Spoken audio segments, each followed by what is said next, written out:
दोस्तों, मेरा नाम साक्षी है। मैं पुणे में रहती हूँ। मेरी उम्र 35 साल है और मैं एक शादीशुदा औरत हूँ। मैं अपने मम्मी पापा की इकलौती बेटी हूँ और पापा की बहुत ज्यादा लाडली। बचपन से ही पापा मुझसे बहुत प्यार करते थे। मुझे कभी किसी बात के लिए टोकते नहीं थे। मेरे पापा एक सरकारी अफसर हैं। किसी वजह से उनका हर बार ट्रांसफर होता रहता था। उस वक्त पापा का ट्रांसफर नए शहर में हो गया था। हम नए शहर रहने आए थे। मेरा नए स्कूल में दाखिला कराया गया था। तब मेरा जन्मदिन भी आने वाला था। मैं कली से फूल बनने की कगार पर थी। उस दिन मैं सुबह जल्दी उठकर नहाकर तैयार हो रही थी। बाथरूम से तौलिया लपेटकर मैं दर्पण के सामने खड़ी हो गई और खुद को दर्पण में निहार रही थी। मैंने अच्छी तरह से तैयार होकर एक बार फिर से अपने आप को दर्पण में देखा।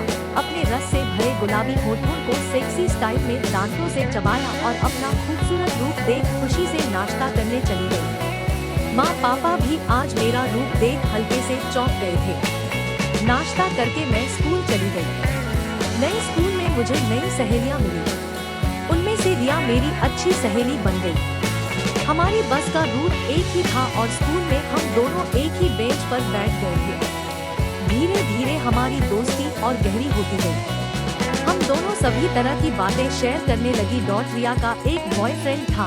उसका नाम सनी था। सनी एक काला सा लेकिन हट्टा कट्टा लड़का था। पता नहीं रिया को उसमें क्या पसंद आया था। वो कहते हैं ना कि प्यार अंधा होता है। हफ्ते में 2 से 3 बार रिया स्कूल बंक करके उसके साथ घूमने चली जाया करती थी। जब स्कूल खत्म होने के टाइम पर वह वापस आती थी तो बहुत ज्यादा थक जाती थी। उससे ठीक से चला नहीं जाता था। रिया मुझे उसकी पूरी ट्रिप डिटेल में बताती थी कि कैसे सनी उसे कभी पार्क में, कभी कार में तो कभी लॉज में प्यार करता था। जिस दिन रिया सनी के साथ जाती थी तो उस दिन की पढ़ाई पूरी करने के लिए वह मुझे अपने घर पर रोकती थी। मेरे माँ पापा मुझे रुकने देते थे। उसके घर में उसके पापा महेश, उसकी माँ मालिनी और उसका भाई रोहन रहते थे। रिया की माँ भी रिया की तरह बहुत ज्यादा सुंदर थी। रिया का बड़ा भाई पढ़ाकू था।